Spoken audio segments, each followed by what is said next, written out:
name's Ian Miller, and I suppose I'm best known now as a fantasy illustrator. It wasn't what I set out to be. I went to St Martin's in the 60s to study sculpture. In the second year I switched to the painting faculty. My first 4 years were very structured. It was a very old-fashioned idea. I mean, even at St Martin's, the art history aspect of it was quite important. The reason I stopped doing sculpture, because I used to walk through St James's Park every morning and just see these heaps of deck chairs with all these coloured stripes in all different arrangements, and I was so fascinated by the interplay between space and shapes and colour. And I decided, well, how the hell can I go into a studio? How do I deal with it intellectually when it's happening all around me? How do I actually take that and modify it and make it into an art form? I just switched to painting. Came out of St Martin's with a painting degree and almost fell into illustration. When I was a child, my mother was a theatrical milliner, so I'd always been around film. And because I saw the other side castles painted on glass, I knew the fictions and the sort of the illusions that were being created. So fantasy obviously was a natural fallback for me. And because of my love of storytelling, I just suddenly found myself illustrating. And at first I was remarkably successful at it.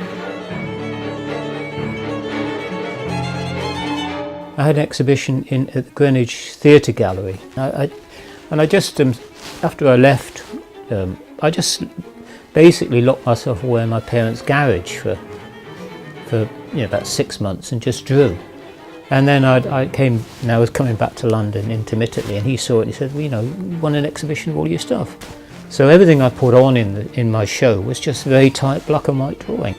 And then I just inadvertently met this guy that had just started a magazine called Image. It was an art magazine.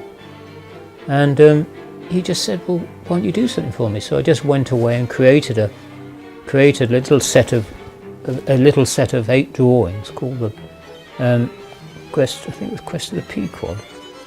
And he loved it. He printed it, and then somebody else saw that, and then suddenly you find yourself in another world.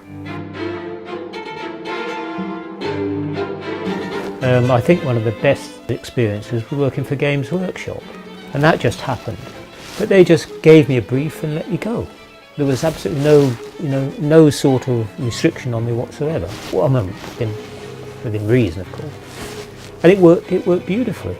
And I think I always work best without the restraints, but obviously those restraints come with the fact that I'm very disciplined about the work process. If I say I'll do something, then I do it. So there is an essential workhorse mentality, and it was the same working for Ralph Bakshi.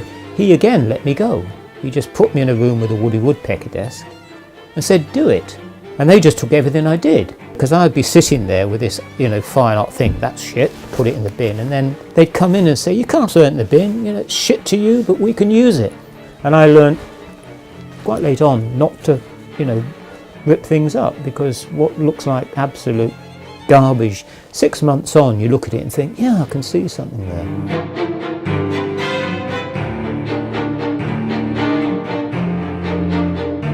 The drawing skills I have, people think, oh, you're a good draftsman, but it's hard fought. I don't find drawing easy, I never have.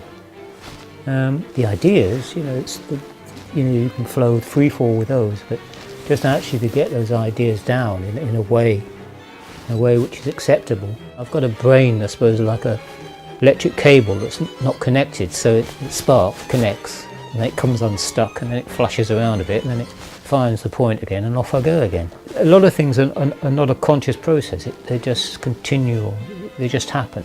And although I'm getting slower physically, my mind's is just as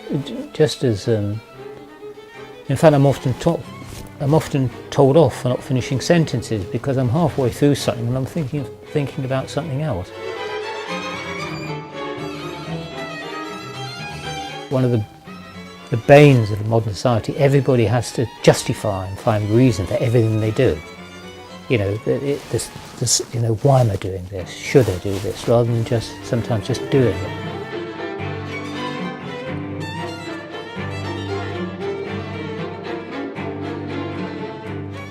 So it's always that sort of that astonishment, really.